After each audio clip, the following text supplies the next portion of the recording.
আসসালামু আলাইকুম। আমার প্রিয় আপু এবং ভাইয়ারা সবাই কেমন আছেন? আশা করছি সবাই যে যেখানে আছেন ভালো আছেন, সুস্থ আছেন। আমরাও আলহামদুলিল্লাহ ভালো আছি। তো বরাবরের মতো মনিরাস ওয়ার্ল্ডের আরও একটি লাইফস্টাইল ব্লগ নিয়ে চলে এলাম আপনাদের সাথে। তো আজকের ব্লগটা শুরু করলাম আমি দুপুর থেকে 12:30 বেজে গেছে এখন। তো এই যে এখানে আমার গ্যাসের সিলিন্ডার নিয়ে আসা হয়েছে, তো এখান থেকে আপনাদের সাথে আমি আমার ব্লগটা শুরু করছি। অনেক আপুরাই জানতে চান যে আমার সিলিন্ডারটা কোথায় রাখা আছে, তো ভাবলাম আজকে যেহেতু আমি নিচে নেমেছি তো আপনাদেরকেও একটু শেয়ার করে ফেলি। তো এই তো এভাবেই কিন্তু গ্যারেজে আমার গ্যাস সিলিন্ডারটা রাখা থাকে, আর এখান থেকেই গ্যাস উপরে যায় আর কি বাসায়। গ্যাসের লাইনটা যেভাবে দেয়া আছে ঠিক বিল্ডিংটা রেডি করার সময় ওইভাবেই গ্যাসের লাইনটা আছে। ওই লাইনের ভিতর দিয়ে গ্যাসটা বাসায় চলে যায়, কোনো রকম ঝামেলাই হয় না। অনেক আপুরাই জানতে চান এই সিলিন্ডার গ্যাস সম্বন্ধে, আমার গ্যাসটা কোথায় রাখা, কিভাবে আমি ইউজ করি, তাই আজকে ডিটেলসে বলে দিলাম আর দেখিয়ে দিলাম। আর এই গ্যাস সিলিন্ডারের বোতলটা 3200 টাকা নেয় এখন, আগে মেবি 2900 টাকা ছিল, একটু দামটাও বেড়ে গেছে। আর অনেকেই কোশ্চেন করে থাকেন এই সিলিন্ডারটা আমার কতদিন যায়। এটা প্রায় আমার 1.5 মাসের মতো চলে যায়।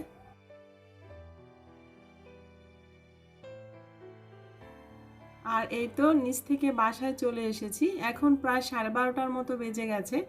আজকে গ্যাসটা দিতে একটু দেরি করে ফেলেছে ওরা, ওদের নাকি লোক ছিল না, এই জন্য একটু দেরি করেছে। তো সকালবেলা থেকে কিন্তু আমার গ্যাস নেই, আমি সকালের নাস্তাটা বাইরে থেকে কিনে এনে করেছি, তো এখন রান্নাবান্নার ব্যবস্থা করব।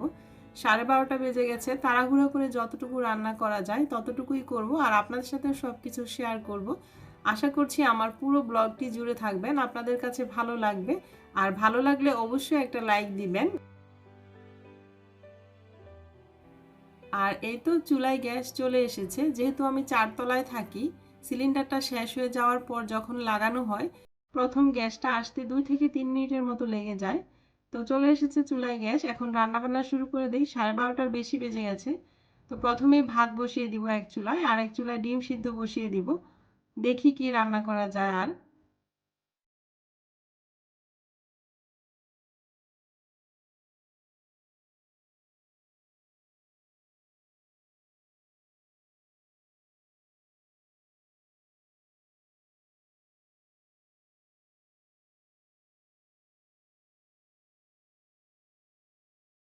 আর এই তো ভাত আর ডিম বসিয়ে দিলাম, বসিয়ে দিয়ে এখন ভাবছি আর কি রান্না করা যায়।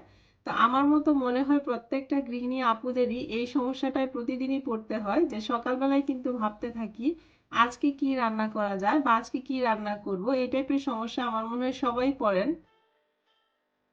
যাই হোক, তো আমি ফ্রিজ থেকে মিষ্টি কুমড়া নামিয়ে নিলাম, মিষ্টি কুমড়া দিয়ে চিংড়ি মাছ দিয়ে রান্না করব ভাবছি। আর মিষ্টি কুমড়া দিয়ে চিংড়ি মাছ দিয়ে রান্না করলে আমার বাচ্চারা এবং আমরা সবাই খুব পছন্দ করি এই তরকারিটা। তো সেটার জন্য এখন মিষ্টি কুমড়া কেটে নিচ্ছি। আর খালাও আজকে আমার আগেই কাজ শেষ করে চলে গিয়েছিল, যেহেতু রান্না বান্নার ঝামেলা ছিল না, সকালে গ্যাস আসতে একটু দেরি করে ফেলেছে। তো খালার কাজটা একটু আগেই শেষ হয়ে গিয়েছে, খালা অন্য বাসায় চলে গিয়েছে। তো কাটাকুটাগুলো আর আমি খালাকে দিয়ে আজকে করে রাখতে পারিনি, তো এখন আমি নিজেই করে নিলাম।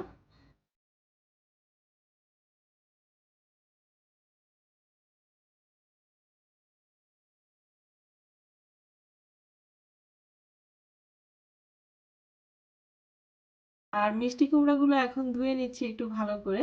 আর চিংড়ি মাছটা খালা কেটে ধুয়ে রেখেছিল ভালো করে, তো ওইটাকে নামিয়ে একটু পানিতে ভিজিয়ে রাখলাম। শুধু রান্না করবো আর কি চুলায় দিয়ে, আর ধোয়ার কোনো ঝামেলা নেই। তো মিষ্টি কুমড়াগুলো ধুয়ে একটা চালনিতে রেখে দিচ্ছি পানি ঝরার জন্য।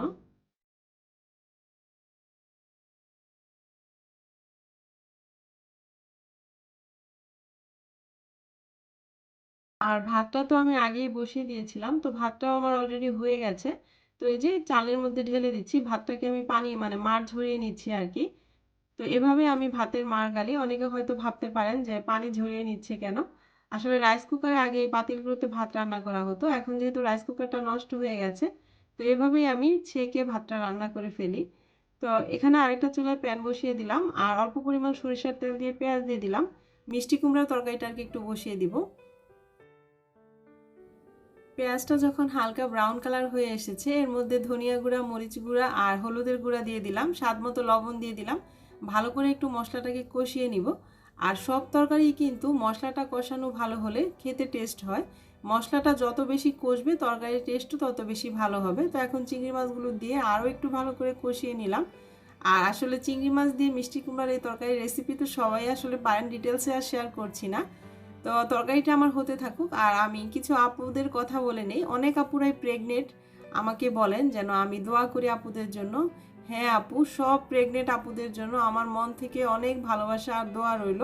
আল্লাহ তাআলা তোমাদেরকে সুস্থ রাখুক, ভালো রাখুক এবং সুস্থ একটা সন্তান দান করুক, এটাই আল্লাহর কাছে চাওয়া। আর যেহেতু মিষ্টি কুমড়া রান্না করছি, মিষ্টি কুমড়াটা কিন্তু একটু মিষ্টি হলেই খেতে ভালো লাগে, তো একটু পরিমাণ চিনি অ্যাড করে দিলাম। চিনি দিয়ে একটু ভালো করে কষিয়ে ঝোলের পানি অ্যাড করে দিলাম। আর পাশের চুলায় আমি ডিমটাকেও ভুনা করে নিলাম। তো মোটামুটি আমার রান্নাবান্না হয়ে গেছে। তাড়াহুড়া করে 12:30টার পর থেকে কিন্তু আমি রান্নাটা শুরু করেছিলাম। আর কয়টায় আমার সব কাজ শেষ হলো সেটাও আমি আপনাদের সাথে শেয়ার করব। আর রান্না করার পাশাপাশি কিচেনটাকেও একটু গুছিয়ে নিচ্ছি। রান্না করতে গেলে কিন্তু কিচেনটা বেশ এলোমেলো হয়ে যায়। তো মশলার বাটি টাটি যা কিছুই নামিয়েছিলাম সব কিছু একটু গুছিয়ে নিচ্ছি। আদা রসুনের পেস্ট নামিয়েছিলাম ফ্রিজ থেকে, সেটাও রেখে দিচ্ছি। মানে রান্নার পাশাপাশি যদি এই কাজগুলো করে নেওয়া যায় তাহলে কিন্তু রান্নাঘরটা সাথে সাথে ক্লিন হয়ে যায়, খুব বেশি ঝামেলা হয় না পরে আর। তো সবকিছু গুছিয়ে রেখে রান্না করতে গিয়ে কিছু চালনি, বাটি, ঢাকনা বা এই টাইপের কিছু জিনিসপত্র লেগেছিল, সেগুলো একটু আমি ধুয়ে ফেলছি। ধুয়ে এখানে একটু পানি ঝরতে দিয়ে দিচ্ছি।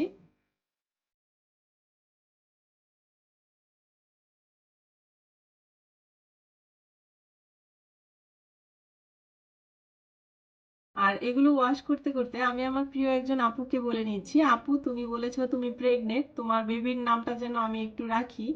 আপু আসলে তোমার আইডির নামটা ঠিক বোঝা যাচ্ছে না, প্লিজ তুমি তোমার নামটা একটু আমাকে বলো। আর তোমার হাজবেন্ডের নামটাও একটু বলে দিও, তাহলে আমি তোমার বেবির জন্য একটা সুন্দর নাম খুঁজে বের করতে পারবো আশা করছি। তো কথা বলতে বলতে এদিক থেকে কিন্তু আমার সবকিছু ধোয়াধুয়ি হয়ে গেছে। আর এই যে রান্নাটাও শেষ, চুলাটা অফ করে দিলাম। কাউন্টার টপটাও আমি ভালো করে মুছে নিয়েছি। তো এখন যে রান্নাগুলো করেছি এগুলো একটু বাটিতে সার্ভ করে নিব। আর খাবারগুলো সার্ভ করতে করতে আমার প্রিয় আপু ভাইয়াদেরকে আমি ছোট্ট একটা রিকোয়েস্ট করে নিয়েছি, যারা আমার চ্যানেলে আজকেই প্রথম এসেছেন, আমার এই ব্লগটি প্রথম দেখছেন, আপনাদের কাছে যদি আমার এই ব্লগের কোথাও কোনো অংশে একটু হলেও ভালো লেগে যায়, প্লিজ আমার চ্যানেলটির পাশে থেকে যাবেন, আমার চ্যানেলটিকে সাবস্ক্রাইব করে দিবেন। আর সাবস্ক্রাইব করার পর পাশে থাকা বেল বাটনটিও ক্লিক করে দিবেন।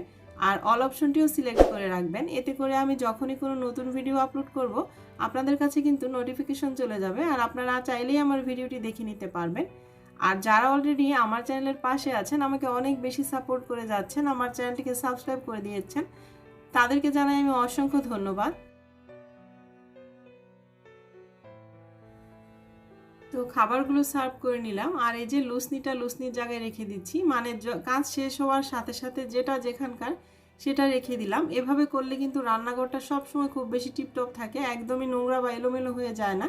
কাজ করার সাথে সাথে যেটা যেখান থেকে নিয়েছি সেটা সেখানে রেখে দিতে হবে। তো এই তো সব কিছু সার্ভ করে নিলাম। আর যা কিছু হয়েছিল সব কিছু তো ধুয়েই নিলাম।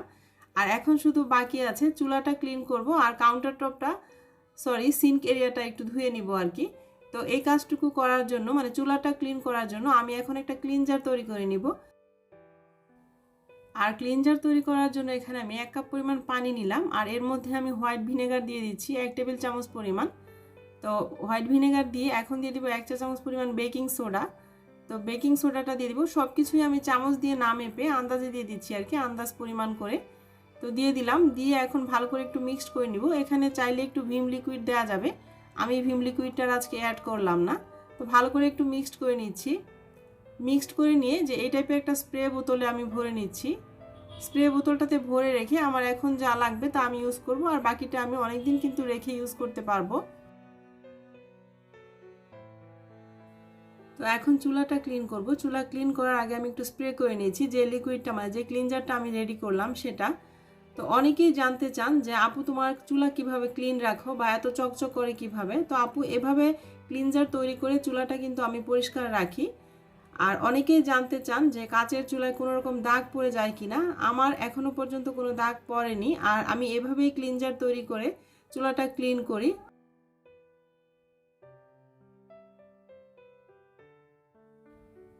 তো চুলাটা ক্লিন করে নিলাম। এখন সিঙ্ক এরিয়াটাও একটু ভিম লিকুইড দিয়ে তারের যে স্ক্রাবারগুলো আছে এটা দিয়ে আমি ডলে নিয়েছি। ডোলে এখন একটা কাপড় দিয়ে আমি পানিটাকে ভালো করে মুছে দিচ্ছি। পানিটাকে মুছে রাখলে সিঙ্কের মধ্যে কিন্তু দাগ পড়ে যায় না, আর দেখতেও ভালো লাগে জায়গাটা। তো এই তো মুছে নিলাম। তো এভাবেই কিন্তু আমি রান্না করার পাশাপাশি কিচেনটাকে গুছিয়ে নেই, আর চুলাটাও আমি ক্লিনজার তৈরি করে এভাবে ক্লিন করে ফেলি। তো এই যে আপনাদেরকে এক নজরে দেখিয়ে দিচ্ছি সব কিছু শেষ হওয়ার পরে আমার কিচেনের অবস্থাটা।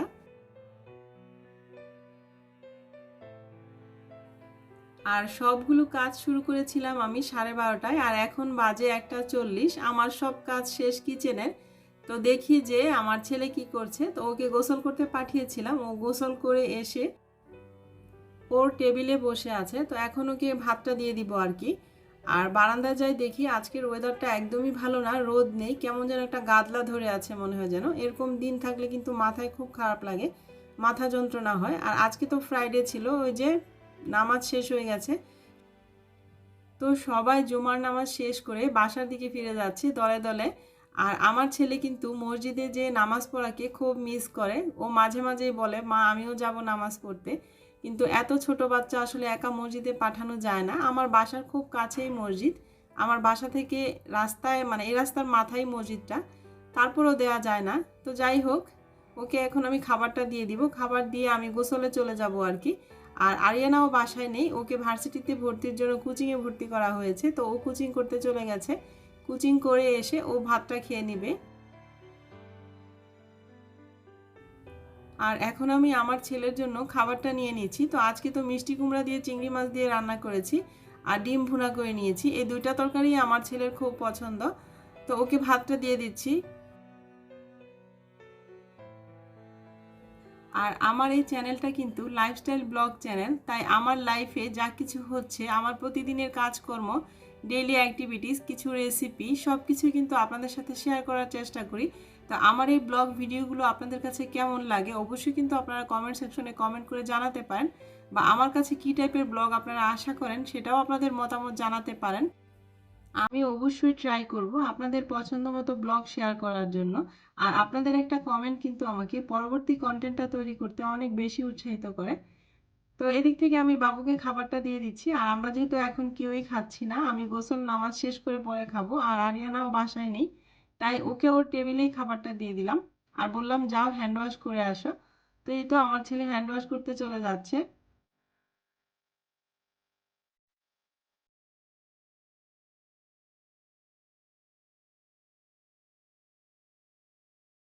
আর বাবু হ্যান্ড ওয়াশ করে খাওয়া দাওয়াটা করে নেই, ক্যামেরাটা আমি এখনকার মতো এখানে অফ করে দিচ্ছি। আপনাদের সাথে দেখা হচ্ছে আবার গোসল নামাজ আর খাওয়া দাওয়ার পর।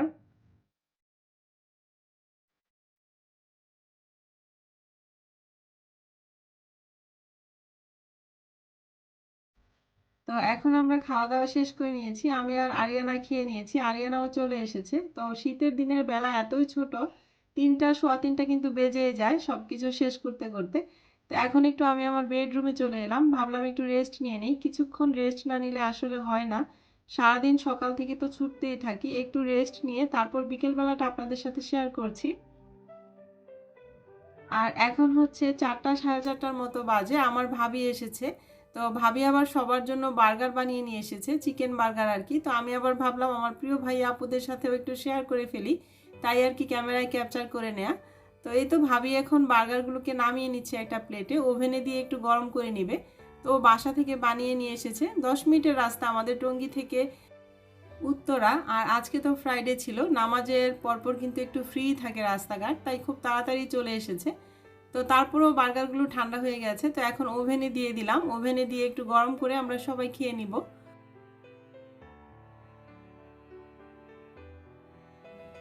তো সব মিলিয়ে এই ছিল কিন্তু আমার আজকের ব্লগটি। আপনাদের কাছে কেমন লেগেছে আশা করছি ভালো লেগেছে। ভালো লাগলে অবশ্যই একটা লাইক দিবেন, কমেন্ট সেকশনে কমেন্ট করে জানাবেন।